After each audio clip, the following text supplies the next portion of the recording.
Bonjour et bienvenue sur Cas d'intrus de printing. Aujourd'hui, on va terminer avec la modélisation des pièces du mécanisme bielle manivelle. Dans cette vidéo, on va s'intéresser à la modélisation des pièces 10 à 13. Donc, qui sont ici le palier, la vis bielle, la vis palier et aussi le support de liaison. Donc, un petit rappel, si tu veux suivre la modélisation 2D, avec la modélisation avec le même plan 2D que moi, clique sur le lien dans le premier commentaire pour pouvoir les télécharger. Donc, c'est parti. Là, j'ai déjà créé une nouvelle pièce. Ce qu'on va faire, c'est qu'on va commencer directement par la pièce 10, qui est le palier ici. Donc, je viens sur l'esquisse, je crée une esquisse sur mon plan de face. Voilà. Ensuite, là, je vais commencer par les deux cercles et ensuite, je vais faire dessiner les lignes. C'est plus simple. C'est plus simple à mon avis pour faire la modélisation. Donc, je fais l'axe de symétrie d'abord. Vu que la pièce est symétrique. Ensuite, je dessine les deux cercles du palier. Je cote. Là, on est à 12,75 fois 2. Et ici, je suis à 7,75 fois 2. Voilà. Dès que c'est fait, maintenant, je peux tracer les contours en ligne. Donc, je prends la ligne, je viens là, je monte là. Je peux faire juste un seul côté. Vu que la pièce est symétrique, je fais un côté et ensuite je fais le miroir. Donc là, je peux coter ça. On est sur 55 mm. Et ensuite la hauteur, j'appuie échappe pour annuler la sélection de l'axe. Et je cote ici, hauteur 3 mm. Voilà. Donc dès que c'est fait, tout ce que j'ai à faire, c'est cliquer sur symétriser les entités. Là, je sélectionne d'abord l'axe de symétrie. Ensuite, je sélectionne les éléments à symétriser. Après quoi, je valide. Maintenant, je vais ajuster les éléments inutiles. Donc, je prends ajuster les entités. J'ajuste ce contour, cet A de cercle. Là aussi. Et là également, voilà. Donc, voici pour cette pièce. Après ça, je fais un brossage extrudé en plein milieu sur une profondeur de 10 mm. Donc, ce qui est le cas, je valide. OK. Dès que c'est fait, j'ai également des perçages qui sont là, comme vous pouvez le voir. Donc, je me mets sur cette vue. Je crée la pièce, mon nouvel esquisse. Je dessine un cercle au centre. Là, je cote diamètre 5,15. Voilà. Dès que c'est fait, il y a également la cotation de la position. Donc, par rapport à ici, je suis à 9,88. Et par rapport à là, on peut mettre la cote de 5. Parce que soit la cote soit contrainte de manière alignée horizontalement avec l'origine. Dès que c'est fait, je dois également faire ça de l'autre côté vu que c'est des deux côtés de la pièce. Je trace mon axe de symétrie, symétriser les entités. Là, je sélectionne l'axe de symétrie. Ensuite, je sélectionne le contour à symétriser et je valide. Dès que c'est fait, je fais enlèvement de matière avec enlèvement de matière précision dans le menu fonction. Et je fais à travers tout. Après, je valide. Donc voilà pour notre palier. Comme vous pouvez le voir, il correspond bien. J'applique la couleur. On est sur cette couleur ici. Ouais, j'enregistre ma pièce. Donc on va l'enregistrer sur pièce 10. Voilà. Donc sans plus tarder, on va continuer avec la pièce 11 qui est la vis bielle. Donc là, je crée une nouvelle pièce. Ok, là on est bien sur aussi sur une pièce de révolution. Donc je me mets sur le plan de face. Je crée mon esquisse, je mets l'axe de symétrie. Ok. Ensuite, je vais dessiner la moitié de ma vis. Le contour extérieur étant pour moi. Voilà. Et je ferme mon contour. Dès que c'est fait, je vais coter mon contour. Là en haut, on a mis, on n'a pas le diamètre pour le moment. On va mettre 7,10 comme c'est précisé là.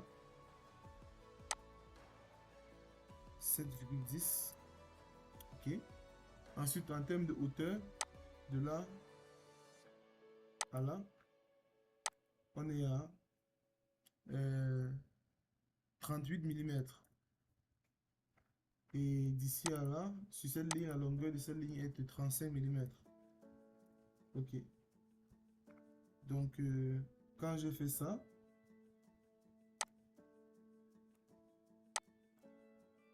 je peux également coter le diamètre aussi qui est de 4,20 mm.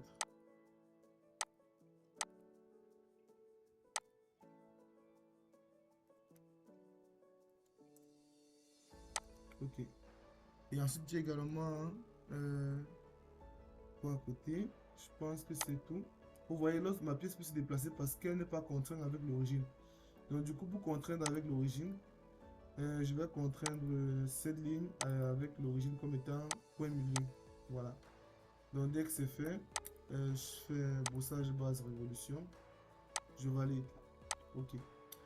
Donc, là en haut, on n'a pas une forme cylindrique, on n'a pas une forme cylindrique, on a plutôt une forme de polygone, polygonale. Donc là, je me mets sur cette vue, je crée une nouvelle esquisse, ok, et je crée mon polygone.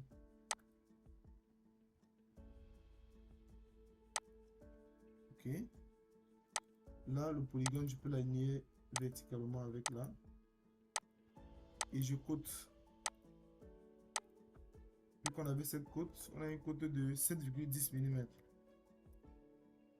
Voilà. Donc, vous voyez que le polygone, lui, il englobe toute la pièce.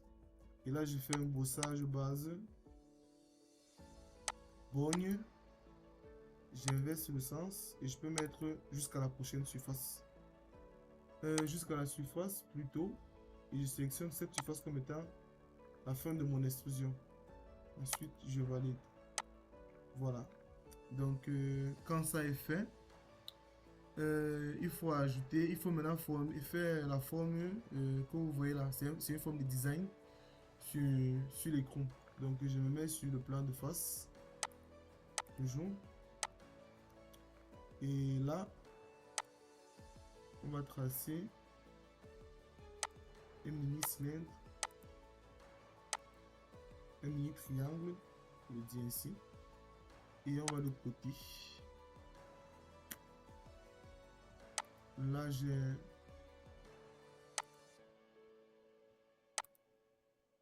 0,5 mm. Ok.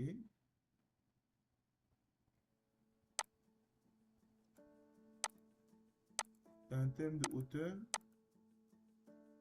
0,8.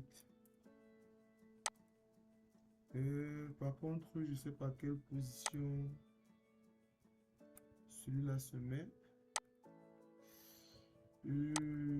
On va faire le propre à nous, c'est juste un design.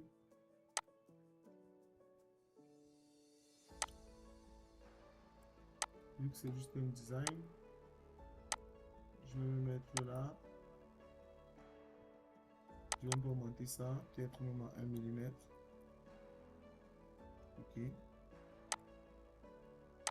on va faire une fonction.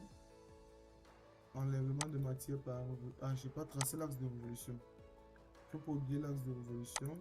Esquisse, ligne de construction. Et je fais mon axe de révolution. Ok, du coup là je fais fonction, enlèvement de matière par révolution.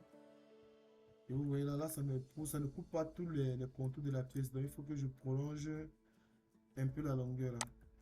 Donc je me mets en face. C'est pour ça qu'en principe, ça, je vais coter 0,5 entre là et là. Ok. Comme ça, pour ça, je pourrais allonger comme ça. Voilà.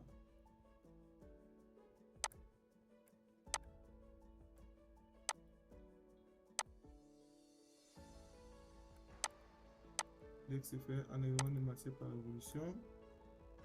Je joue pas. Bah, On va faire plus grand alors. On va supprimer ça. Ok. Donc là, si je fais enlèvement de matière par révolution, hop, je valide.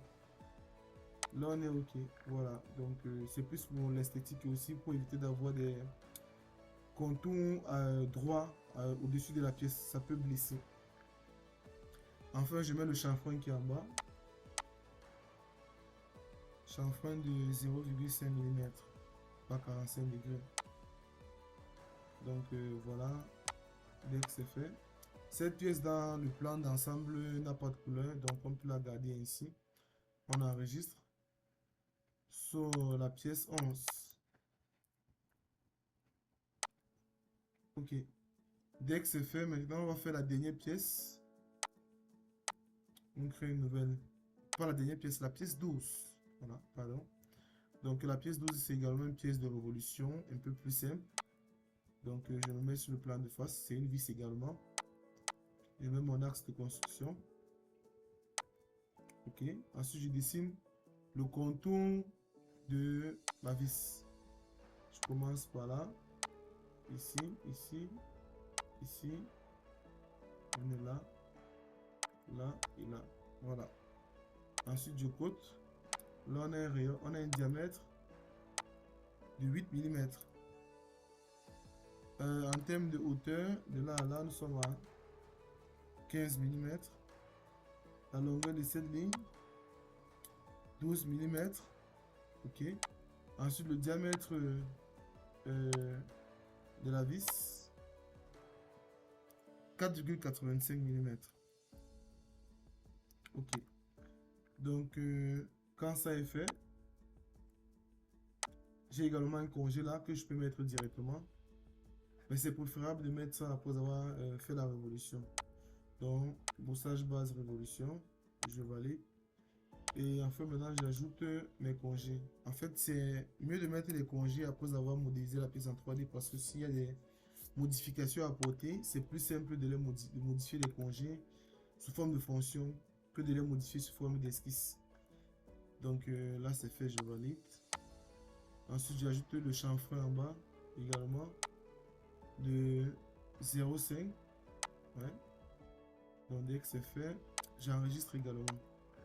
Donc voilà pour cette pièce qui, dans le plan d'ensemble, a une couleur bleue. Donc on va modifier son apparence. Pour prendre l'uni bleu. Voilà. Dès que c'est fait, je valide. J'enregistre sur pièce 12. Enregistrer. Voilà pour cette pièce. Maintenant, on va faire la dernière pièce qui est la pièce 13. C'est un élément de liaison. Donc, je crée une nouvelle pièce. Là, maintenant, on est sur une pièce d'extrusion plutôt simple. Je me mets sur le plan de face. Je crée une nouvelle esquisse. Et ensuite, je fais le contour de ma pièce. Donc là, je fais ça.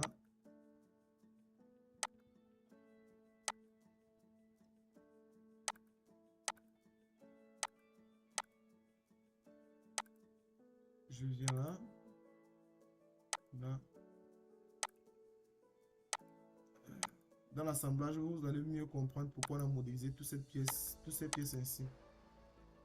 Ok. Donc, dès que c'est fait, il faut bien respecter les dimensions. Là, j'ai 66,30 mm. Ok.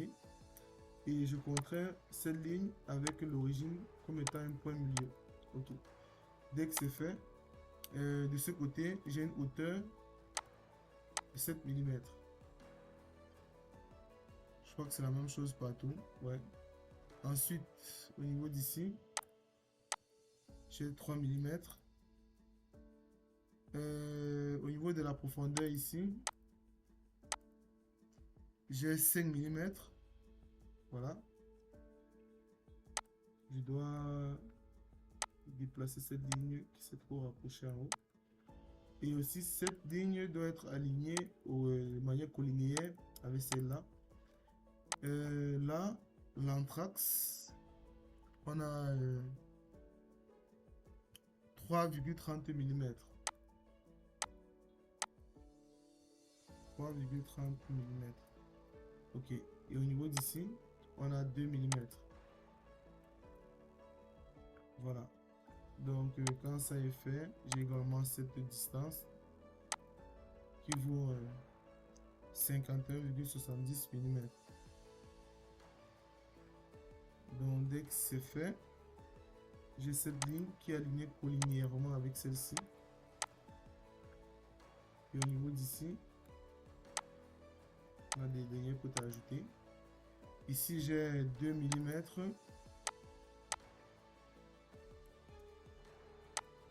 2,30 ici.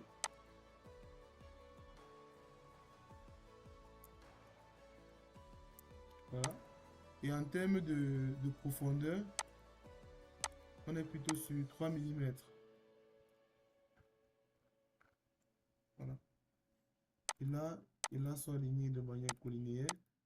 De même que là, et là, sont alignés de manière collinéaire. Voilà. Donc dès que c'est fait, j'ai plus qu'à faire l'extrusion de ma pièce sur une profondeur de 5 mm. On peut mettre boy, plein milieu, 5 mm et je valide. Donc voilà pour cette pièce, il faut appliquer sa couleur jaune. Voilà. Ouais, ça c'est bien. On enregistre. Donc là, j'enregistre la pièce. Sur pièce 13. Donc voilà pour la dernière pièce du mécanisme bielle manivelle. Si cette vidéo t'a plu, n'hésite pas à t'abonner et à activer la cloche de notification pour ne rien manquer des prochains mécanismes. On se retrouve très bientôt pour assembler et animer ensemble ce mécanisme bielle manivelle. Donc on reste connecté et à la prochaine vidéo.